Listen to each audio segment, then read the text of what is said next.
Hola, buenas tardes a todos, espero que estén muy bien.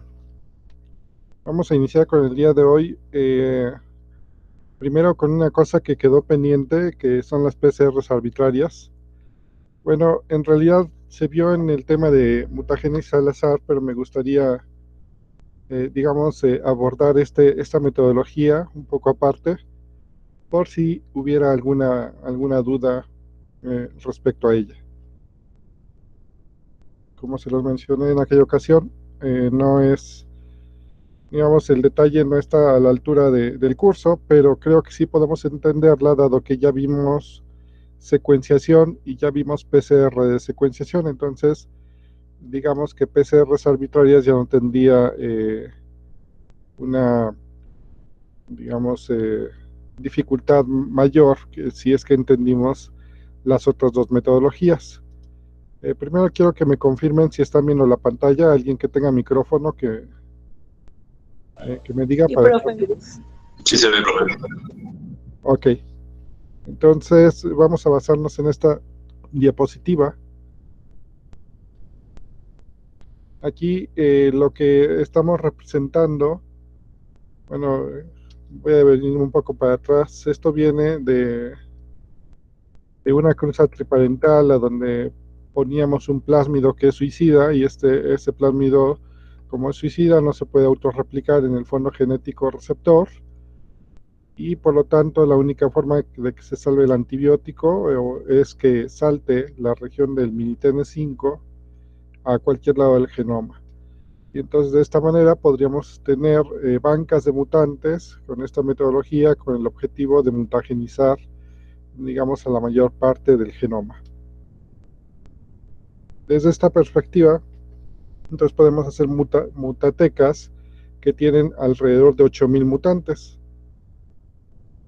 Cada una de las mutantes pues se fue seleccionada en un medio, puede ser la redundancia, un medio de selección que contiene los antibióticos necesarios para que crezca solamente la bacteria receptora que fue mutagenizada. O sea, en este caso es Glucoacetobacter eusotropicus, se propuso LGI porque solamente crece Glucoacetobacter en este medio y no Escherichia coli, Kanamicina 80 porque son los genes que se adquieren después de la transposición. Y entonces cada una de estas mutantes significa que fue mutagenizada en alguna parte del genoma al azar y cada una de estas se guarda de forma independiente, de tal suerte que vamos picando cada colonia, las volvemos a sembrar en el medio de selección y vamos a construyendo lo que se conoce como mutatecas. Al final lo que hacemos es guardar cada una de estas mutantes en glicerol de forma independiente.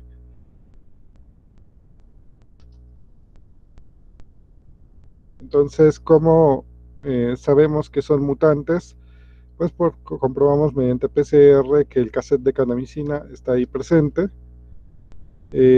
pero posteriormente de todas esas mutantes, imagínense que tengamos unas 10.000 mutantes, de todas esas mutantes tenemos que corroborar cuál de ellas perdió la función de interés. Imagínense que ustedes están buscando en una cepa que a lo mejor esa cepa tiene la característica de producir una hormona y entonces no saben qué gen es el responsable de la producción de esa hormona, qué gen o qué genes.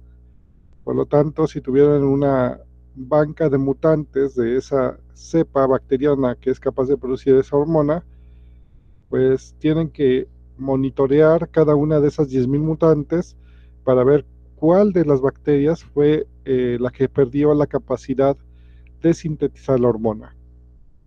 Esa bacteria que perdió la capacidad de sintetizar la hormona, pues es una bacteria candidata para ser estudiada en sus genes que tienen que ver con la biosíntesis de esa hormona.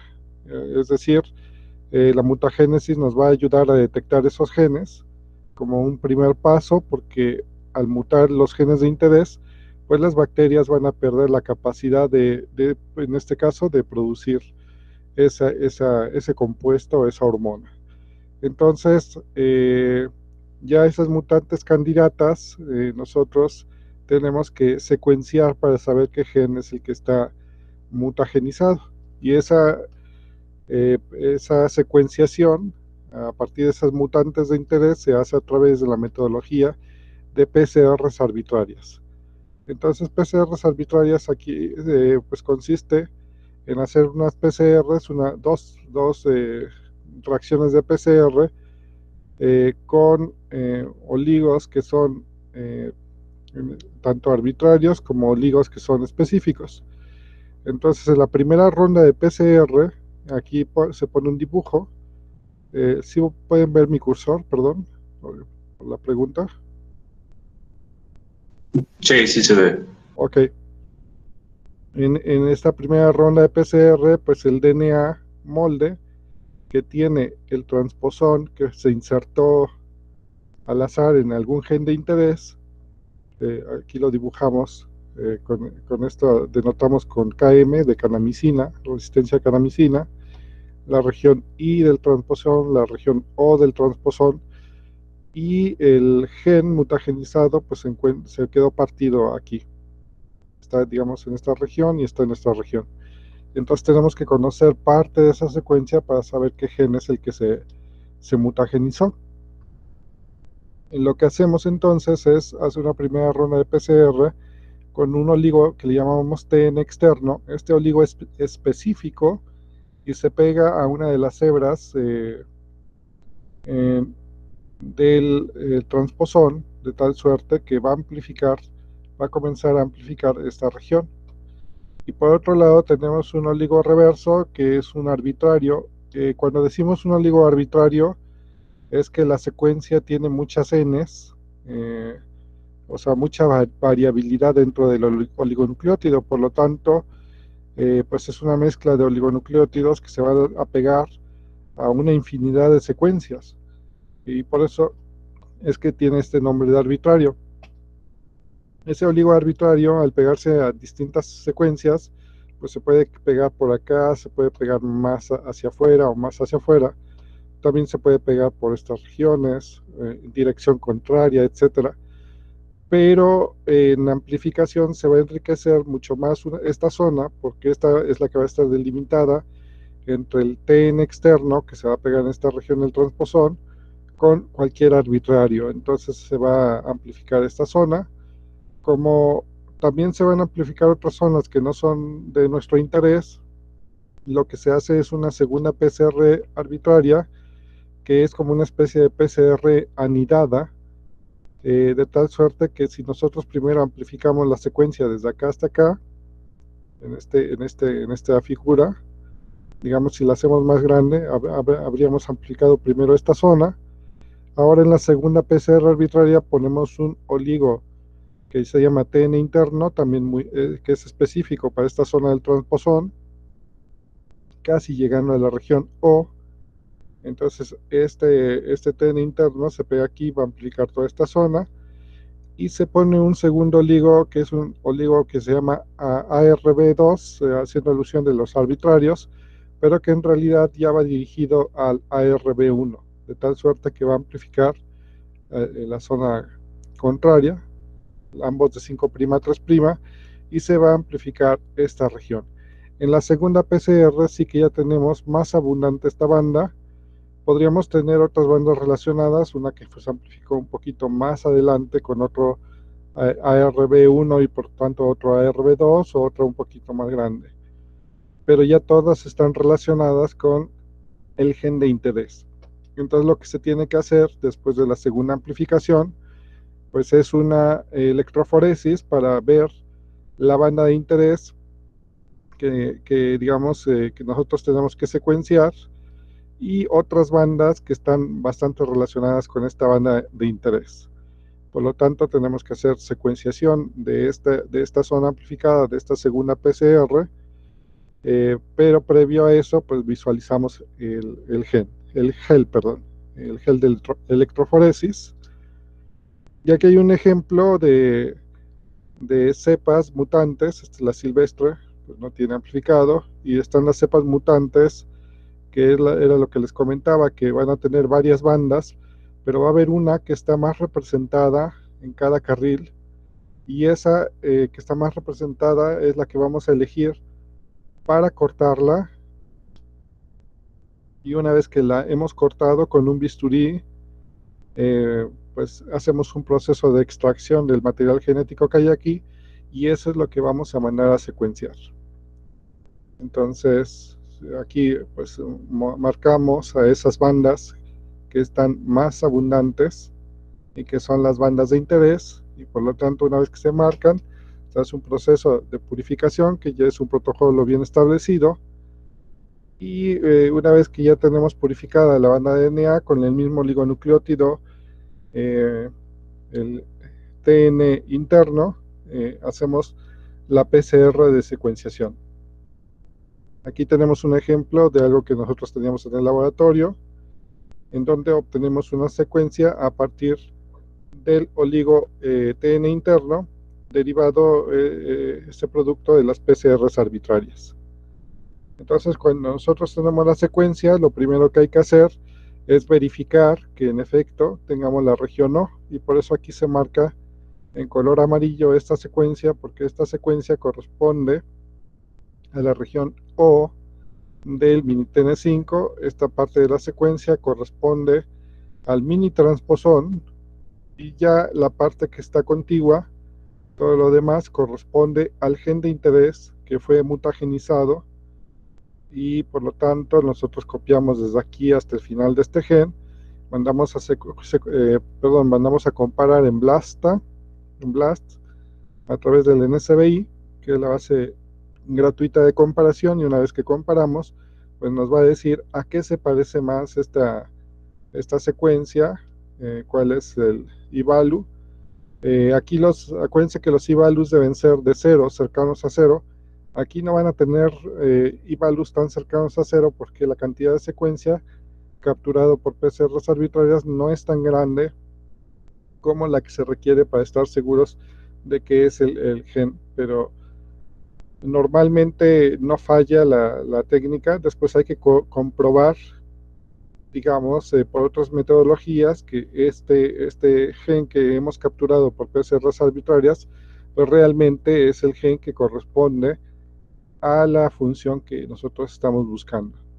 Eso ya, la parte de comprobación sería otra historia, pero podemos leer un artículo para completar, digamos, todo este escenario de lo que es la transposición, posteriormente la mutagénesis, perdón, la banca de mutantes, de ahí seleccionar las mutantes que son las buenas, las que han capturado un gen de interés, y a través de PCRs arbitrarias detectar cuáles son las secuencias de esos genes de interés que fueron mutagenizadas.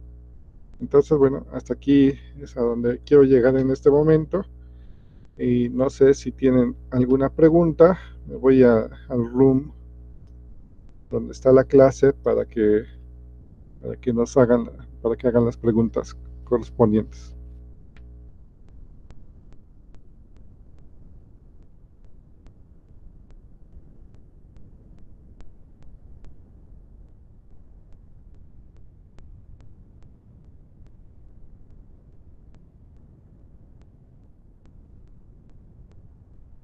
Ok, pues si no hay preguntas, pues ya continuamos con la parte de la clase. Les dejé de tarea que buscaran cómo opera ahora sí que cómo opera el operón de triptófano, y pues lo que vamos a hacer es ver un video primero del operón de triptófano, que es como para completar la clase pasada, y posteriormente vamos a ver otro video de cis y trans, pero antes de ver ese video vamos a tener que hacer lectura.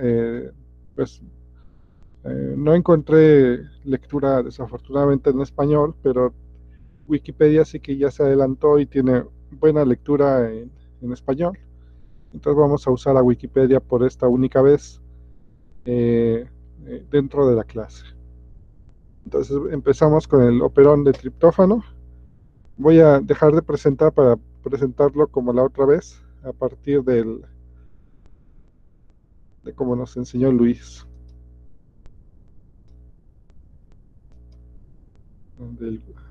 A partir de Google Chrome.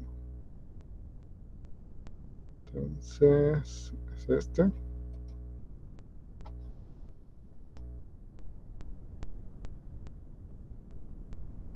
También les voy a pasar el link por si alguien lo quiere ver de forma independiente, lo pueda hacer y no haya problemas de interferencia.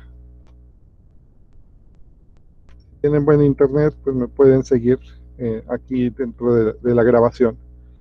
Ok, voy a apagar el micrófono y vamos a ver el video, ¿vale?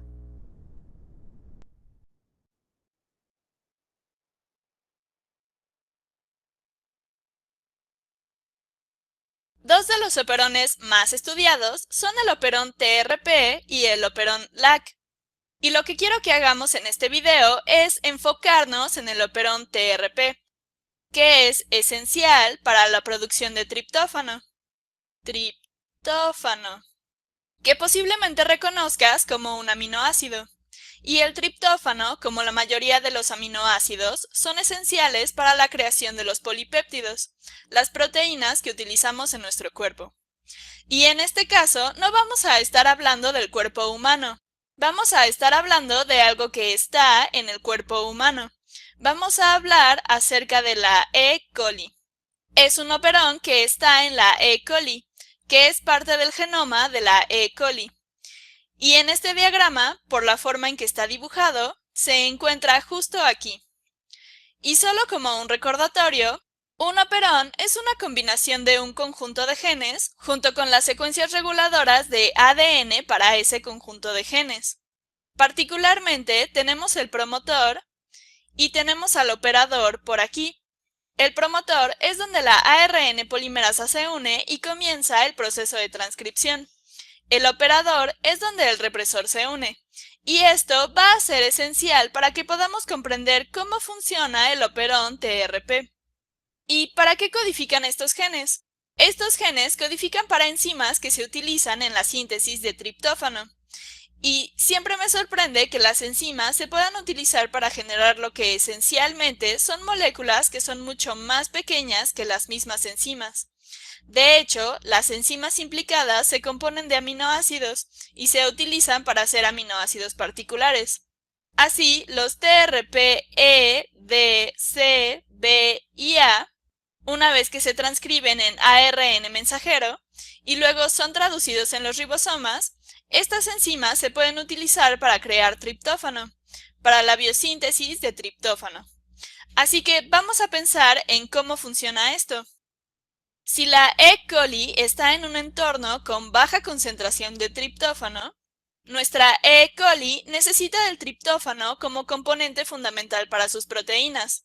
Así que en ese escenario es lógico que en un ambiente con baja concentración de triptófano, la ARN polimerasa se una al promotor y comience el proceso de transcripción. Transcriba estos 5 genes en ARN mensajero, que puede ser traducido a estas enzimas. Y entonces habría más biosíntesis de triptófano. Tiene lógica que queramos crear triptófano si nos encontramos en un entorno que no tiene una gran cantidad de triptófano. Pero, ¿qué ocurre si hay una gran cantidad de triptófano en el entorno?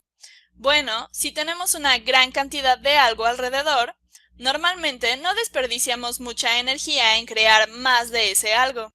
Debemos tener en cuenta que todos los organismos que existen hoy en día son productos de miles de millones de años de evolución y han aprendido a ser muy cuidadosos, o los organismos que son seleccionados tienden a ser los que no desperdician sus recursos.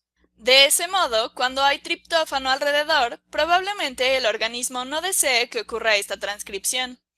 Así que tiene lógica que tal vez el triptófano esté actuando como un correpresor para un represor, para una enzima represora, que se uniría al operador y bloquearía a la ARN polimerasa impidiendo así la transcripción. Y eso es exactamente lo que sucede. Así que si estamos en un entorno con alta concentración de triptófano, y el triptófano en realidad no se ve como estos pequeños cuadriláteros amarillos. Pero esto es solo para poder visualizar todo esto mejor. La ARN polimerasa tampoco se ve así. El represor TRP tampoco se parece a esta figura. De hecho, los invito a buscar estas moléculas por internet para que sepan cómo se ven en realidad. Son fascinantes. Pero cuando se tiene una gran cantidad de triptófano, el triptófano puede actuar como un correpresor. Correpresor. Se puede unir al represor TRP activándolo, por lo que va a cambiar su configuración para que luego se pueda unir al operador en el operón. Y una vez que está unido al operador, entonces la ARN polimerasa ya no puede continuar con la transcripción. Como se puede ver, se trata de un asa de retroalimentación muy valiosa. O ni siquiera es necesariamente una retroalimentación. Si nos encontramos en un entorno con una gran cantidad de triptófano, no necesitamos crear más triptófano. Y si no tenemos triptófano alrededor, entonces el represor no será correprimido, podríamos decir. Y entonces se creará el triptófano.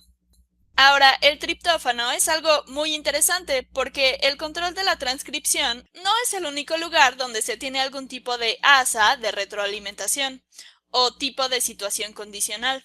Se puede tener también la inhibición por retroalimentación directa entre las proteínas. Y esta parte no está relacionada con la transcripción. Y este diagrama es algo abstracto, pero este es un precursor de triptófano y digamos que la enzima 1 lo convierte en el precursor 2, la enzima 2 lo convierte en el precursor 3 y la enzima 3 lo convierte en triptófano.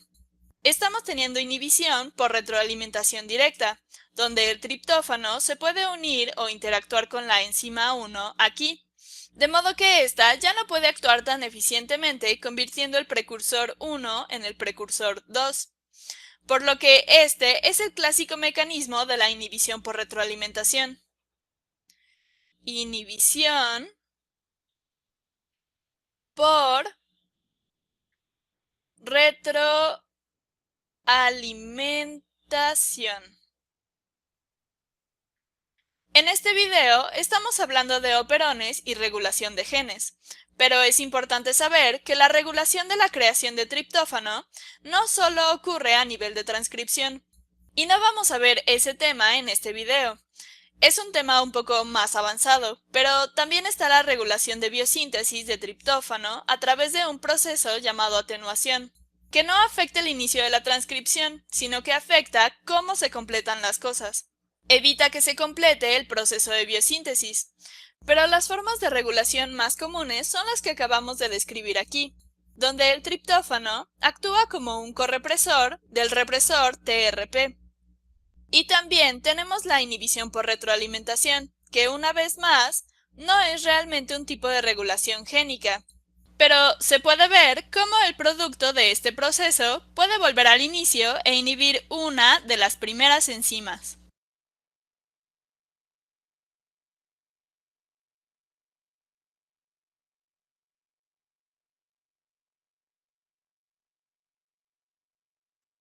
Ahora vamos.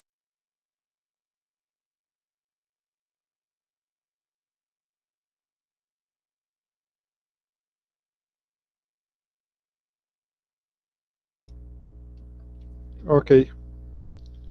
Bueno, más o menos ya lo habíamos visto la clase pasada. ¿Alguna pregunta?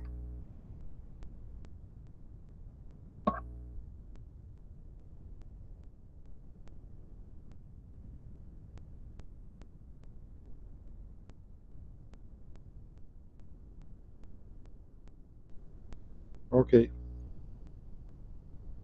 Bueno, entonces vamos a continuar con lo siguiente. Lo siguiente es sobre los elementos cis y trans. En esencia, cis significa que va a actuar junto, o sea, que son genes que están, digamos, bastante cercanos y que gracias a que están cercanos o una secuencia está cercana a un gen, gracias a esa cercanía es como puede actuar el gen, y trans significa que está hasta otro sitio del genoma y que ya sea que se produce una proteína desde el otro lado del genoma y esa proteína actúa sobre el promotor del otro lado del genoma, esa podría ser una manera en la que en la que se actúe en trans, o la otra es que el genoma se pliega, y entonces aunque están muy distantes, al plegarse, digamos que hay cercanía entre las secuencias, y aunque se produzca algo muy lejano, gracias a ese plegamiento, se pueden acercar y pueden actuar. Pero como están lejanas dentro del genoma, se le llama trans. Pero vamos a leerlo.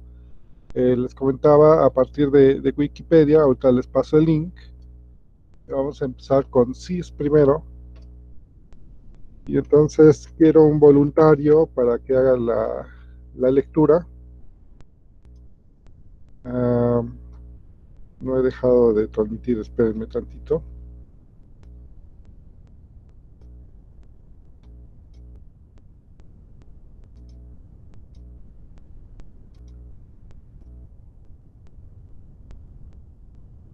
Entonces,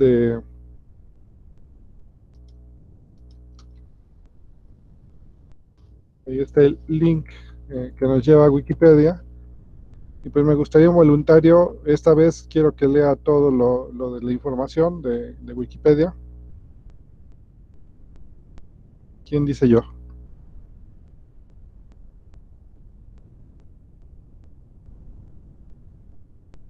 Ok, Mario, adelante.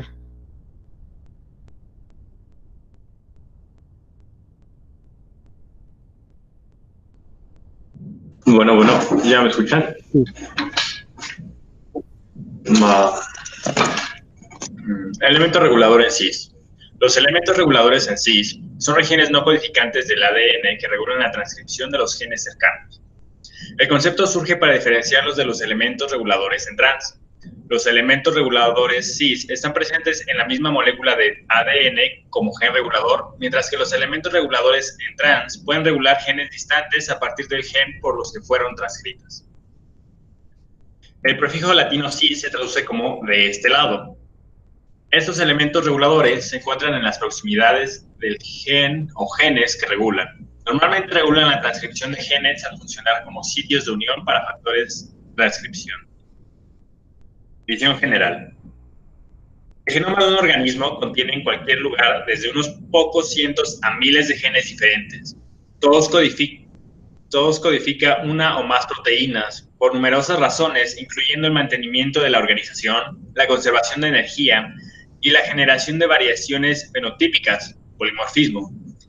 Es importante que los genes se expresen únicamente cuando son necesarios.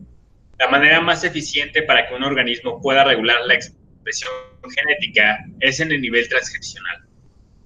La función de los elementos reguladores en cis es controlar la transcripción, actuando cerca o dentro de un gen. Los tipos más bien caracterizados de elementos reguladores en cis son los potenciadores, enhancers, y los promotores. Ambos de estos elementos de la secuencia son las regiones estructurales del ADN que sirven como reguladores transcripcionales. Estos elementos reguladores pueden actuar regulando la transcripción génica de elementos distales gracias a la estructura tridimensional de la cromatina, la cual permite que las regiones distales en un mismo cromosoma puedan acercarse en el espacio e interactuar. Promotores. Los promotores son secuencias relativamente cortas de ADN, aproximadamente de 40 pares de bases, que normalmente se encuentran upstream, río arriba o corriente arriba, del sitio de inicio de la transcripción. Esta región reguladora incluye el sitio donde se inicia la transcripción y la región de aproximadamente 35 pares de bases upstream o downstream, río abajo o corriente abajo, desde el sitio de iniciación. Por lo general, los promotores tienen 4 componentes: la data box, el sitio de reconocimiento de TF2B, un iniciador y el elemento promotor central downstream. Curiosamente, se ha demostrado que un solo gen puede contener múltiples sitios de promotor. Con el fin de iniciar la transcripción del gen downstream, una gran cantidad de proteínas de unión al ADN llamadas factores de transcripción, TFS, debe unirse de forma secuencial a esta región. Solo una vez que esta región se ha unido al conjunto adecuado de factores de transcripción y en el orden correcto, el ARN polimerasa puede unirse y comenzar la transcripción del gen. En contraste, los potenciadores influyen en la transcripción de genes en la misma molécula de ADN y se pueden encontrar upstream, downstream, dentro de los intrones o incluso relativamente lejos del gen que regulan. Múltiples potenciadores, enhancers, pueden actuar de una manera coordinada para regular la transcripción de un gen. Recientemente se ha visto que existen promotores que actúan como potenciadores, regulando la transcripción de genes que se encuentran a cierta distancia. Esto es importante debido a que polimorfismos que se encuentran en estos promotores no van a tener consecuencia en la transcripción del gen al que acompañan, sino que van a afectar a la expresión génica de genes distales. Identificación y caracterización. Los elementos reguladores en sí presentan marcas epigenéticas que permiten su caracterización a través de distintas técnicas, como puede ser la técnica CHIP-SEQ, imagino que es secuencia. Esos elementos son susceptibles de digestión por la DNasa 1, sitio hipersensible a DNasa 1, y presentan marcas de modificación de histonas, características que nos permiten diferenciar entre potenciadores, promotores y regiones silenciadoras. Los promotores se caracterizan por la trimetilación de la lisina 4 de la histona 3, H3K4ME3, y la acetilación de lisina 27, la histona 3, H3K27AC. Los potenciadores se caracterizan por sufrir monometilación de la lisina 4 de la histona 3, H3K4ME1, y la acetilación de lisina 27, la histona 3, H3K27AC. Las regiones silenciadoras, en cambio, son ricas en trimetilación de la lisina 27 de la histona 3, H3K27ME3, y la trimetilación de la lisina 9 de la histona 3, H3K9ME3. Función evolutiva. Los elementos reguladores de cis tienen un papel evolutivo importante. Las regiones codificantes de los genes están a menudo bien conservadas en organismos. Sin embargo, diferentes organismos muestran la diversidad fenotípica marcada. Se ha encontrado que los polimorfismos que se producen dentro de las secuencias no codificantes tienen un profundo efecto sobre el fenotipo mediante la alteración de la expresión génica. Las mutaciones que surgen dentro de un elemento regulador en cis pueden generar variedades fenotípicas cambiando la forma de enlazarse a los factores de transcripción. La intensidad de la unión de las proteínas reguladoras tendrá un efecto en la intensidad de la regulación de la transcripción. Ejemplos. Un ejemplo de una acción de la secuencia reguladora en cis es el operador en la operación LAC. En el operón LAC, perdón. Esta secuencia de ADN está enlazada por el represor LAC, que a su vez impide la transcripción de los genes adyacentes en la misma molécula de ADN. El operador LAC, por lo tanto, se considera que actúan en cis sobre la regulación de los genes cercanos. El operador por sí mismo no codifica proteínas o ARN. En contraste, los elementos de regulación trans son factores difusibles, generalmente proteínas, que pueden modificar la expresión de genes distantes a partir del gen que se transcribe originalmente para crearla. Por ejemplo, un factor de transcripción que regula un gen en el cromosoma 6 podría en sí ser transcrito a partir de un gen en el cromosoma 11. El término regulador de trans se construye a partir de la raíz latina trans, que significa frente a. Hay elementos reguladores en cis y elementos reguladores en trans. Los elementos reguladores en cis son a menudo los sitios vinculantes para uno o más factores reguladores en trans. Para resumir, los efectos reguladores cis están presentes en la misma molécula de ADN como el gen que regulan, mientras que los genes reguladores en trans pueden regular genes distantes a partir del gen por las que fueron transcritos. Ejemplos en ARN. ¿También leo la tabla? No, yo creo que ya le leemos cada quien con calma. Hasta ahí está muy bien. Muchas gracias por la lectura.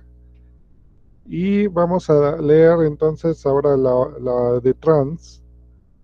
Y voy a pedir entonces otro voluntario para que hagamos esta lectura. La vamos a poner aquí. Ahí está el link. Ahora díganme quién quiere ser voluntario para leer esta.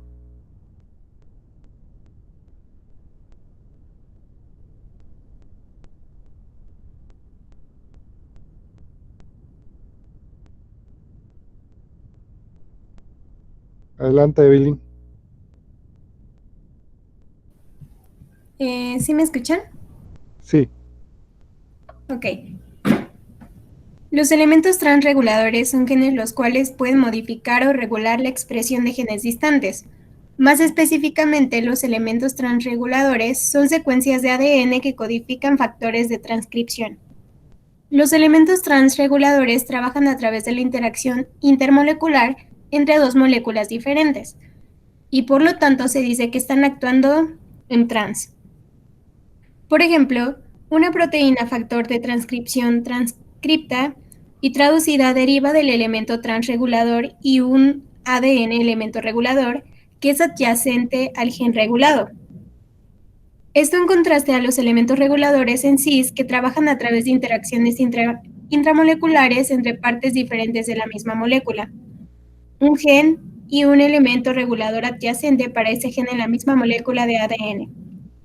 Ejemplos factores que actúan en trans incluyen los genes para, subunidades de ARN polimerasa, proteínas que unen a la ARN polimerasa para estabilizar el complejo de iniciación, proteínas que se unen a todos los promotores de secuencias específicas, pero no a la ARN polimerasa, TF y ID factores, proteínas que se unen a unos pocos promotores y son necesarios para la iniciación de la transcripción, reguladores positivos de la expresión génica. muy bien. Muchas gracias. Pues entonces, como les decía en resumen, cis es que va a actuar ahí juntito, si lo podemos ver así, y trans que actúa en una región lejana, ¿vale?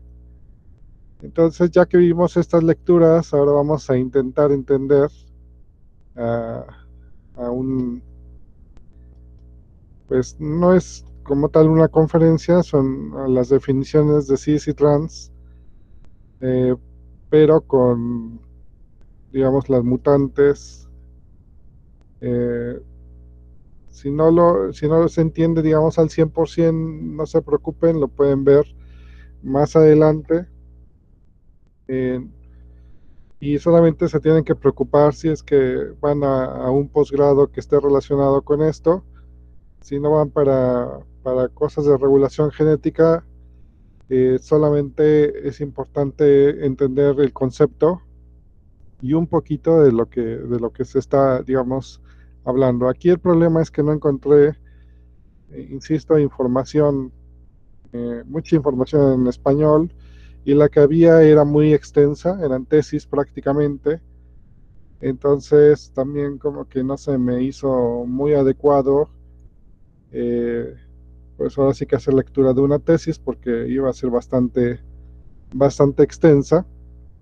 Entonces vamos a intentar ver este video, es en inglés, y pues digamos que les dejaría de tarea para los que no saben mucho del idioma que pudieran verlo varias veces de tal forma que lo vayan entendiendo, ¿vale? Entonces voy a permitirme mandarles la liga.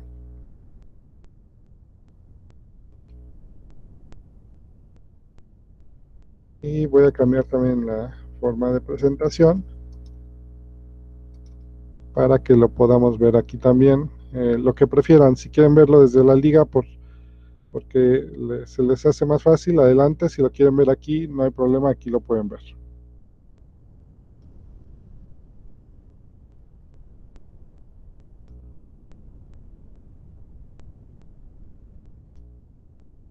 Ok, apago el micrófono y nos vemos aquí para preguntas y respuestas.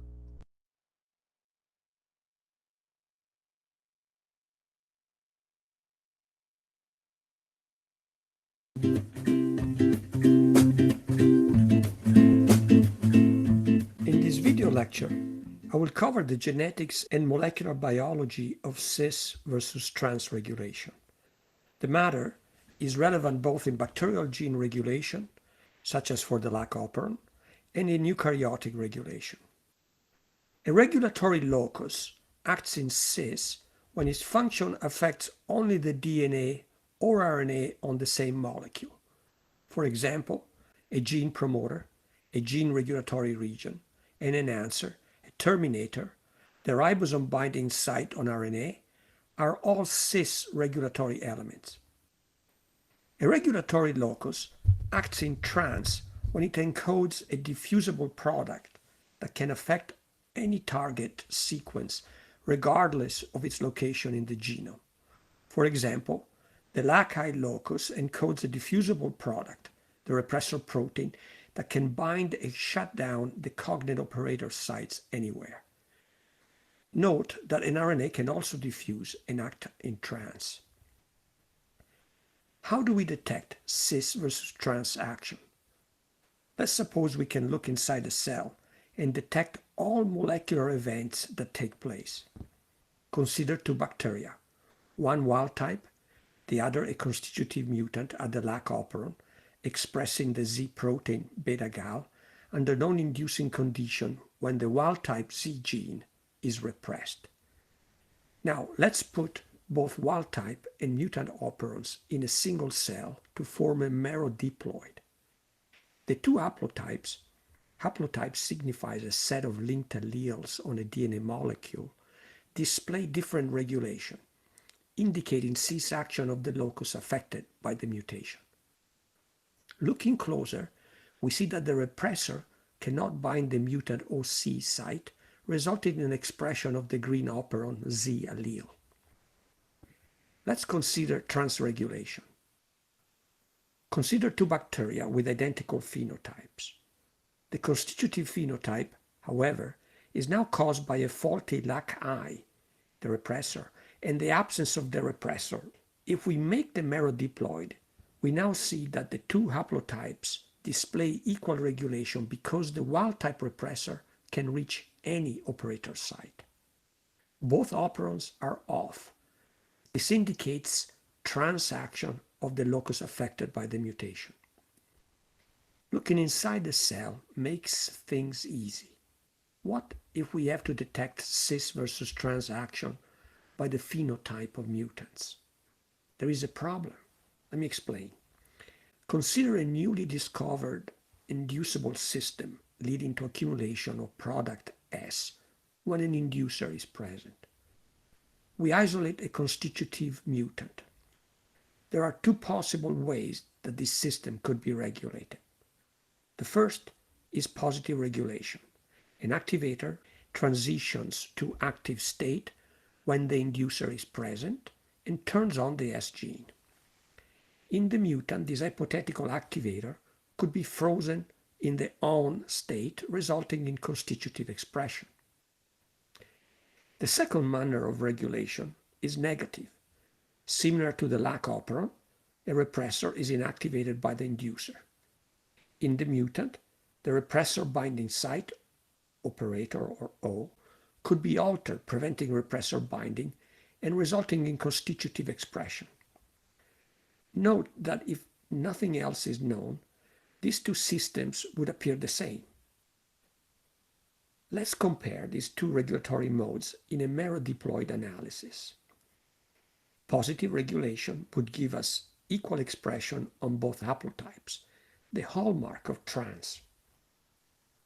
Negative regulation would give us specific expression of the mutant haplotype, the hallmark of cis. Here are the conclusions about cis versus trans determination. It is simple if we can determine how two alleles in a diploid are regulated. If they are regulated in the same way, it is transregulation. If it is different ways, it is cis. The situation is more challenging if we can only observe phenotypes and do not know the allelic states. To carry out the analysis, we need a clear regulatory model. This may become obvious if additional genetic and biochemical information is provided.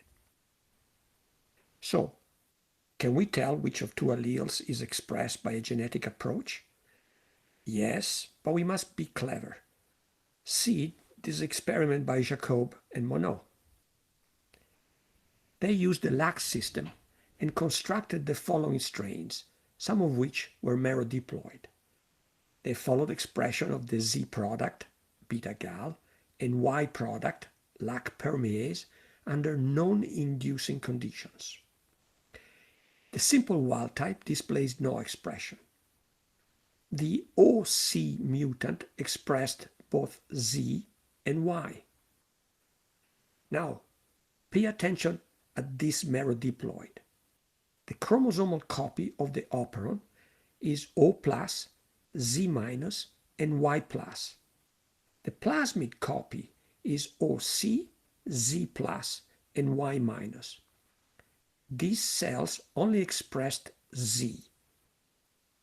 Next, they tested a genotype where O plus was connected to Z plus and Y minus, while OC was in phase with Z minus and Y plus. This latter strain expressed only Y.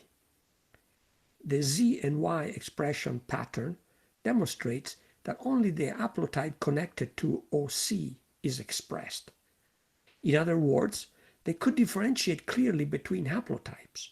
Therefore, they concluded OC acts in cis. These days, we can easily distinguish allelic contribution to expression by sequencing and identifying single nucleotide polymorphism, but this will be another story.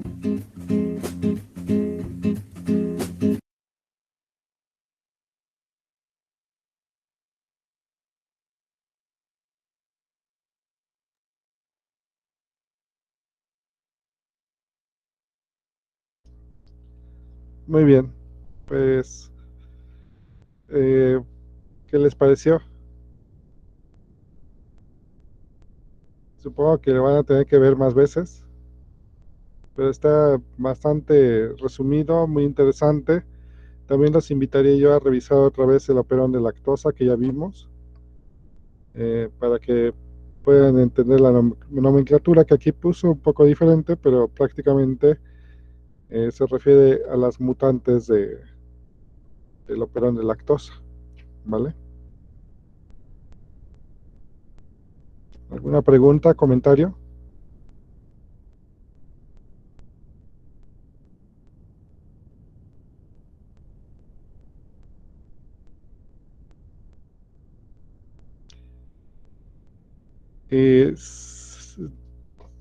Bueno, yo creo, Mario, que tendríamos que hacer, sí tendríamos que hacer las mutantes respectivas para hacer juegos de cuándo hay expresión y cuándo no hay expresión.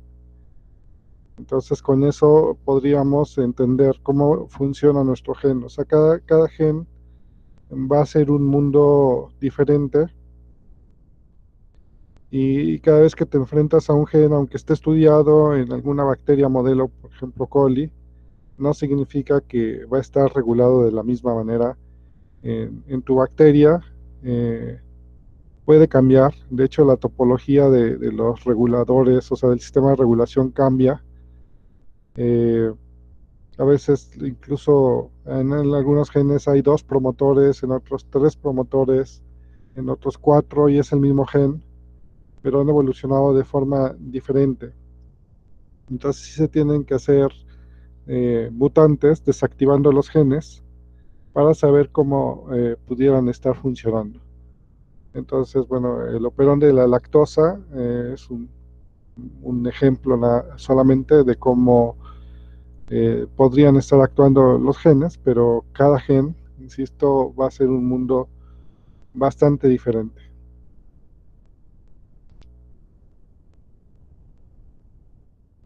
Pero sí, tenemos que hacer las mutantes y con esas mutantes estar viendo fenotipo. Entonces, generalmente hacemos mutante y vemos fenotipo comparando con la wild type.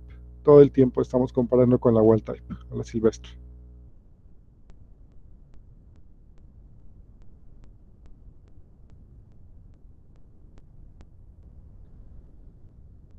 Pues la clase que viene, lo que vamos a hacer es una lectura de un artículo de la casa, con el objetivo de reforzar toda esta parte, todos estos temas que hemos estado viendo, desde lo que es mutagénesis hasta la caracterización de un gen. Y quizás no vamos a llegar hasta cómo funciona el operón. Yo creo que ahí sí tenemos que estar leyendo solamente el modelo de operón de lactosa y triptófano.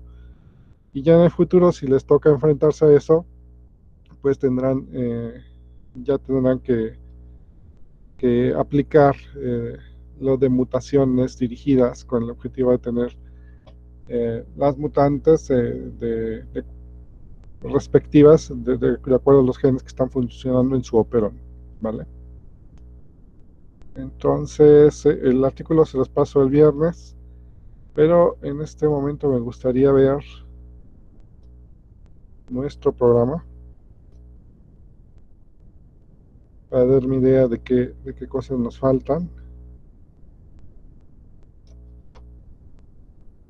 Estamos en unidad 6, operones de metabolismo, azúcar, lactosa, arabinosa y galactosa. Bueno, en esta parte vimos el operón LAC, operón de triptófano, regulación genética de eucariotes a nivel secuencia. Ok, se refiere a justamente esta parte de elementos cis, elementos trans, tipos de elementos en trans, maquinaria basal, activadora y represora, los modelos del potenciador y el silenciador.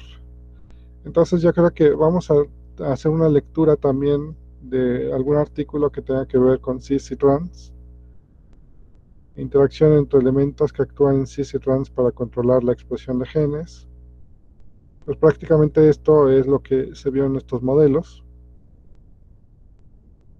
Tenemos de los dos las cosas que están en cis, que ya vimos cómo se desencadenan. Con el artículo que vamos a leer el viernes va a quedar más claro de cómo vemos que funciona en cis y cómo sabemos que funciona en trans. Control combinatorial de la expresión genética e integración de señales. Bueno, esto de integración de señales se refiere a los inductores o las señales que desencadenan los inductores. La verdad es que es muy complejo porque ya tiene que ver con las fosforilaciones que ocurren. Entonces, a lo mejor déjenme ver si ya existe en la red algo que tenga que ver con esto de las fosforilaciones. Y sería como lo último que tenemos que ver. Y si no encuentro un video, pues a lo mejor hacemos lectura de algún trabajo de Tino Krell que hace bastantes cosas que tienen que ver con la expresión de genes y las señales que se reciben para ese control de genes. Pero intentaré buscar un video que sea, digamos, fácil de entender para no tener que meternos en este mundo. A veces es un poquito complicado porque hay que estar al día con muchos de las metodologías y conceptos, pero que tampoco es algo que tengamos que asustarnos como del otro mundo, ¿no? O sea, es simplemente ir entendiendo los conceptos para poder hacer la lectura. Entonces, si les consigo un video sencillo, pues ya lo hicimos, y si no, pues nos vamos con una lectura de algún artículo de los investigadores que están publicando bastante sobre esta parte. Ok, pues no sé si hay alguna pregunta, comentario.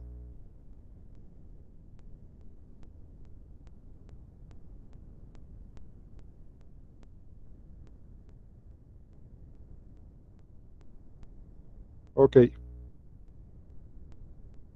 Pues si no hay preguntas y comentarios, pues hasta aquí dejamos la clase el día de hoy. Nos vemos el viernes.